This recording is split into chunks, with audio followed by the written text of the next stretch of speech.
Hi everyone, welcome to Just a Gearhead. As you can see, today we are inside. This is my hobby slash art room. But the reason we're inside today is it's already only like 5 degrees outside here in Canada. And I want to do some painting today, specifically painting the center of the steering wheel. And it's too cold to be doing that outside. My garage isn't properly heated, so I need somewhere where the paint's going to dry relatively okay. And well, it's a little smelly, but the wife doesn't mind. So yes, the steering wheel. I wanted a wood-rimmed steering wheel for the Ranchero, and I kept an eye out on Kijiji and whatnot, and found a guy who had one for fairly cheap. Price that I was willing to pay, I guess, but it's got the silver center. I really wanted a black center, but the price was a little bit too good to pass up. It did come with an adapter kit, but I believe he said this one is for late 60s, early 70s Dodge or Mopar. So I bought a different kit for the Ranchero, so we're going to take this off, take the horn button off, probably scuff up these metal surfaces and these silver surfaces, mask it, and prime it and paint it today. And yeah, we'll see how it looks after that. I'm going to give it I think I got a satin black for doing this. Now, to get the horn button off is pretty simple when it's not on the card. You can just literally push it from behind and it pops out. And there's a little spring and a washer in there. I'm going to hang on to those because I don't know if those are in the other adapter kit. Those came with this, but we'll hang on to that. Now to get the adapter kit off, it's just 3 bolts here. And I'll take that off, and I believe they are 7/16. So.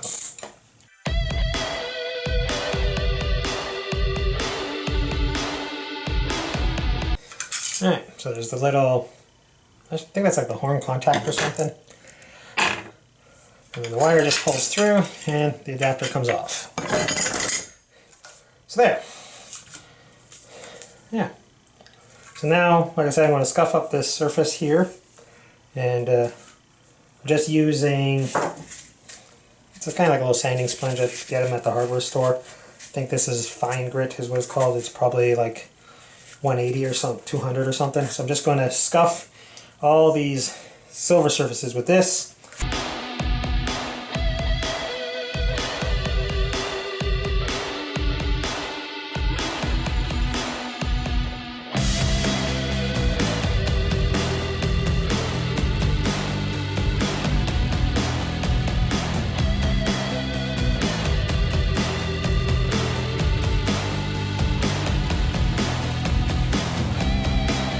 Probably really boring for you to watch, so I'm just going to skip ahead. Not sure if you guys can see from there, but I've got all the surfaces kind of dulled up, so yeah, the paint will have something to bite into and stick to. I've got the backside too. I am going to try to mask it off so I can paint this seam here, because I don't really want that silver edge showing, and in here too. So we'll get to see if I can tape it off so I can do that. Otherwise, I'm going to have to go back in with a brush and paint those. And I'm still not sure if I'm going to paint the rivets or not. There's these little silver rivets. We'll see. I think I'll paint everything else first and then see how it looks, and then decide if I'm going to go around and paint all the rivets.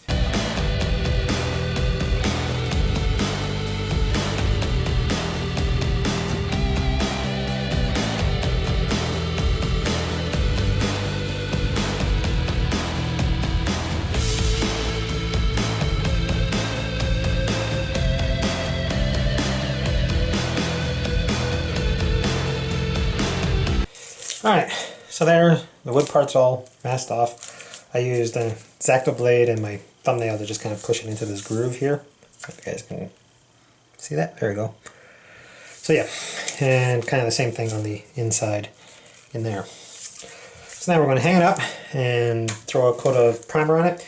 I'm probably going to do one real light coat to start, and then throw a fairly heavy coat of primer on it. And then we will and we will shoot on a couple coats of the satin black.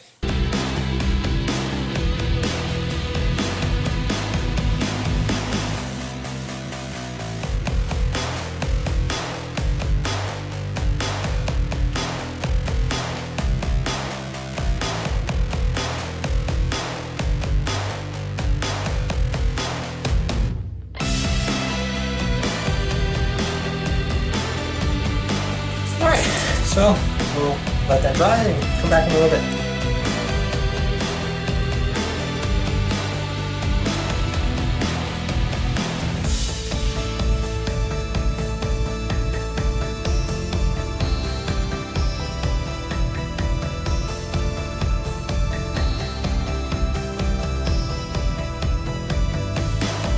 Alright, that looks pretty good to me. So now we'll let that dry up and we'll put on a couple coats of the black satin. Alright, now we're going to do the satin black, I guess? Oh, it says semi-gloss black. Close enough. This is just a Rust-Oleum of some sort. Anyways, so yeah, we'll give a light coat of this and then a heavy coat as well.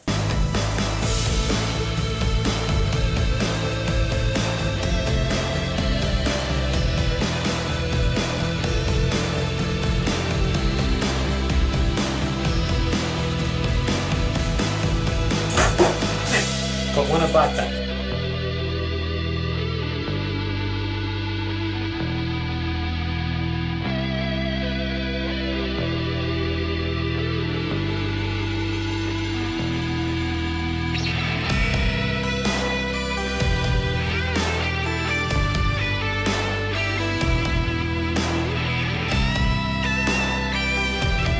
Alright, we'll see how that dries up. So it's a couple of days later. Small problem. Alright, see if you can see it here. Okay, yeah, there. So you can see I got a little overzealous with the paint, or it might be because it's a little cooler in this room than I thought. And I have several runs. So basically now I gotta resand this, and hopefully I don't go too far and I can just redo the black, not have to reprime it and everything. But I'm going to show you a quick little trick with a razor blade to help get rid of runs before you sand. So anyways, see if you can see this. So one of the tricks you can do to help get rid of runs is to use a little razor blade, and you take it fairly flat to the surface and just kind of scrape it along it.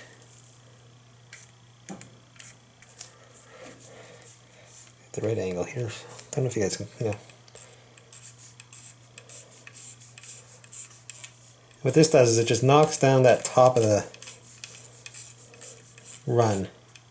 So when you sand, oh, I went a little too deep there. You're not just sanding, you don't have to sand quite as much. You're not sanding the entire curve and just sanding in and in. You've already knocked the top of the run down a little bit, so it's actually easier to smooth it sand with the surrounding area. If that made sense. But anyways, I'm going to do this real quick and then I'm going to sand it, and then we'll hang it back up, and hopefully I can just get away with shooting on the black again.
There it is, all painted up, dry. I gotta undo the masking, see how that turned out, see if this line on the side turned out okay. I took the bolts that go around the circle out because when I was sanding, I ended up sanding off the black color that came factory, not only as well as the paint I had painted over them, and it looked kind of neat, so I decided to sand off the head, paint on the heads and make them silver. So I think we'll throw those ones back in and see how it looks. But first we'll get this wrap off. Here it is with the polished factory screws, I guess. They're an Allen key screw. Let's see if it'll focus on those. There's a little bit of flecks of stuff in there.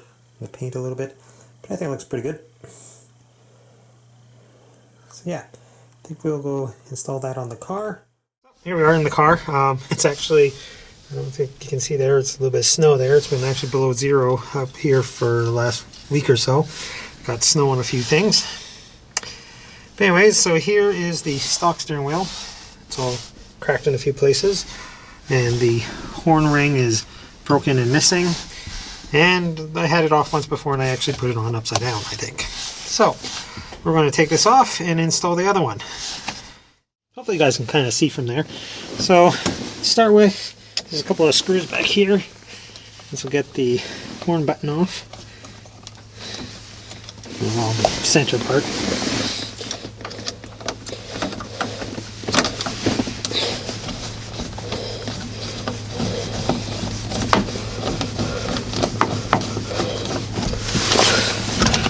Alright.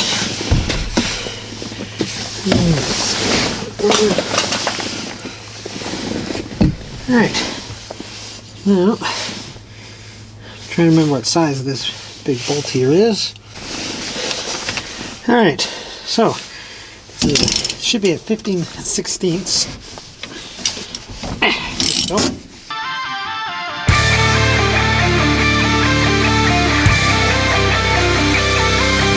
Last time I had these gear puller to get this off. Might have to do that again. Yeah, okay. Alright, so we'll take off what's left of the horn ring. And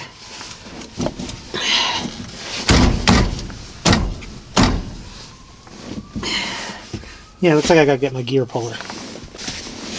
Alright, so get the steering wheel off. I'm going to use a gear puller. Now, I remember how I did this last time.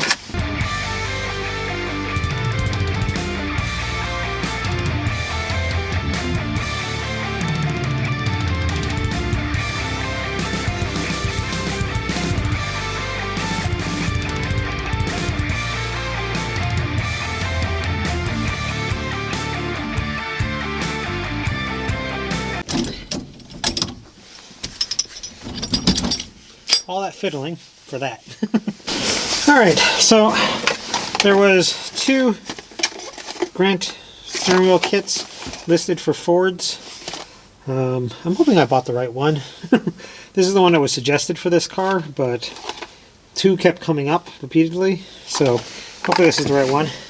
Now this kit came with 3 different sizes of these little cover plates. I think they're supposed to just slide on and match up to the steering column as best we can. And looks like first try, got it right with the big one. So now, instructions. So we'll give these a quick look over. And let's see, the other kit had this little sleeve piece that's supposed to go behind here. But I think that's for an older model. So hopefully, like I said, this is the right kit. And we'll yeah, give this a shot. So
Alright, so I'm not really a fan of their instructions at the moment, but because there's this little bugger here, which is their, I think that's the contact plate, and then this is, here is the retainer contactor, I don't know.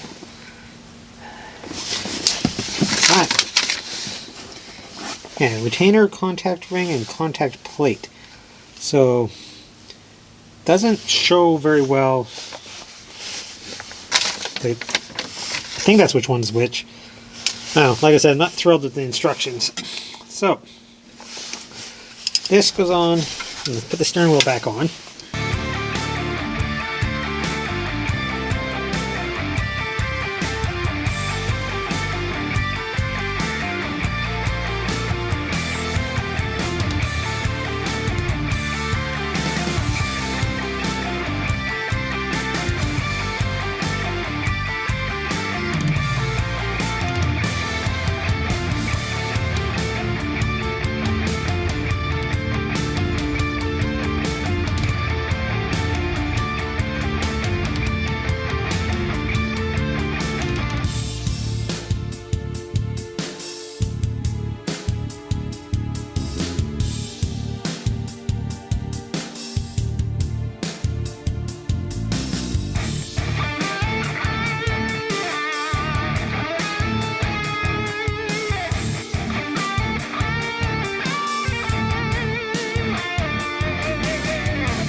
I think I have this right now.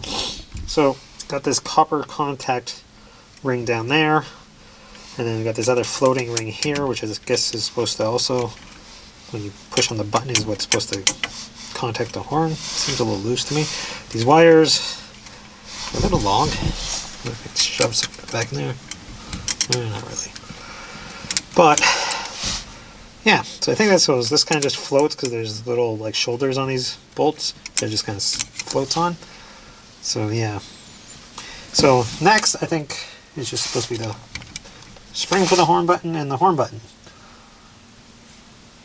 So yeah, hopefully this all works. According to this, should just be put that spring on and then snap on this little horn button, which we're going to try and make it straight with the steering wheel.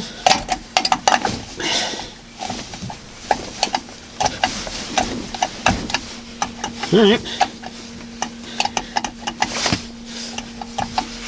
Guess we'll go hook up the battery and see if this actually works. Alright, hooked up the battery and it works. Yeah. That is a lot smaller. Did not realize.